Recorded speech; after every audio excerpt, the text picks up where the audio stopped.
నిజామాబాద్ జిల్లా మోర్తాడు గాన్లపేట పెద్దవాగు నుండి ప్రభుత్వం నుండి ఎలాంటి అనుమతులు లేకుండా అక్రమంగా తరలిస్తున్న 3 ట్రాక్టర్లను పట్టుకుని సీజ్ చేసి జరిమానా విధించినట్లు మోర్తాడు మండల రెవెన్యూ ఇన్స్పెక్టర్ రంజిత్ పోలీసు అధికారులు తెలియజేశారు.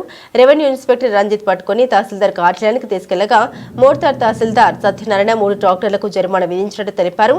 అలాగే మోర్తాడు మండల పరిధిలోని ఏ గ్రామంలో నుండైనా ప్రభుత్వ అధికారుల అనుమతులు లేకుండా అక్రమ ఇసుక రవాణా చేసినా, అక్రమంగా మొరం రవాణా చేసినా ఎంతటి వారినైనా సరే వదిలేది లేదని, వారిపై చట్టపరంగా కఠిన చర్యలు తీసుకుంటామని తహసీల్దార్ సత్యనారాయణ ఎస్ఐ బి విక్రమ్ తెలిపారు.